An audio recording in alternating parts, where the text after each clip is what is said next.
हमारा ये टॉपिक है वोलाटिलिटी का। वोलाटिलिटी का मतलब ये है कि जो स्टॉक प्राइस जो फ्लक्चुएट होती है, फ्लक्चुएशन मतलब बहुत ऊपर जाना या बहुत नीचे आना, इसको हम लोग फ्लक्चुएशन बोलते हैं। आप ग्राफ में देखेंगे कि भूकंप आने के पहले रिक्टर स्केल में धीरे धीरे वो मूवमेंट होती है। जब एकदम एपिसेंटर जहाँ पर रहता है वहाँ पर आप रिक्टर स्केल में उसका ग्राफ देखेंगे कि उसमें बहुत बड़ी बड़ी स्पाइक्स बनती है। तो सेम वो वोलाटिलिटी दर्शाता है। स्टॉक्स में भी ऐसा रहता है कि जो पेनी स्टॉक्स, जो छोटे स्टॉक्स रहते हैं, उसकी वोलाटिलिटी बहुत ज़्यादा रहती है। कभी 10% बढ़ जाएंगे तो कभी 20% नीचे आ जाएंगे, सर्किट लग जाएगा। कंसिस्टेंटली वो नहीं चलते हैं, बहुत उसमें मूवमेंट देखी जाती है। जो हैवी वेट स्टॉक्स रहते हैं, जो अच्छी कंपनीज के स्टॉक्स रहते हैं, उसमें वोलाटिलिटी जो रहती है वो कम रहती है।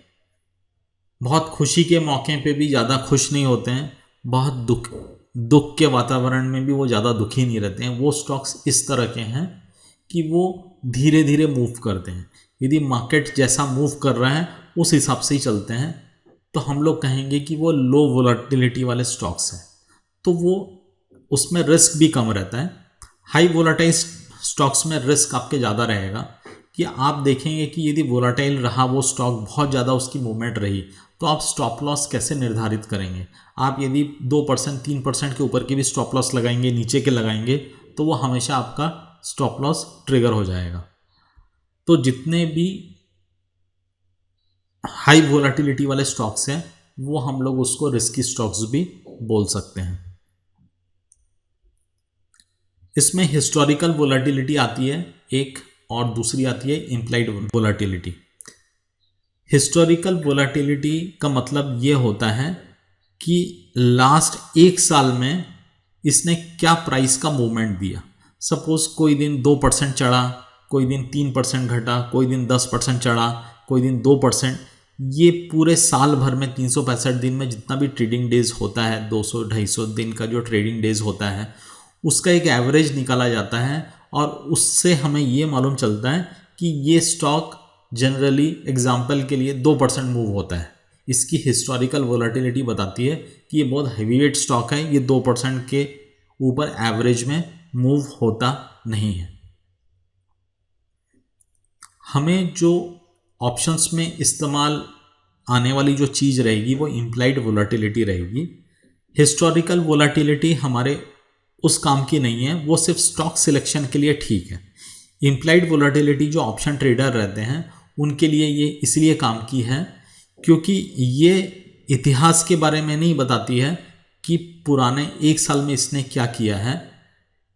ये हमें ये बताती है कि आने वाले समय में ये स्टॉक में कैसा मूवमेंट हो सकता है।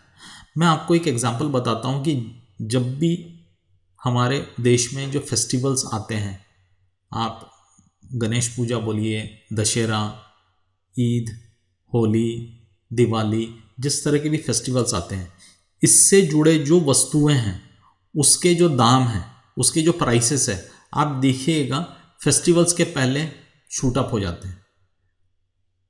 इसका मतलब है जैसे दिवाली आने के पहले फटाकों के प्राइस में बहुत बढ़ोतरी रहती है, जैसे ही वो फेस्टिवल ख़त्म हो जाता है तो प्राइस फिर से स्टेबलाइज हो जाता है।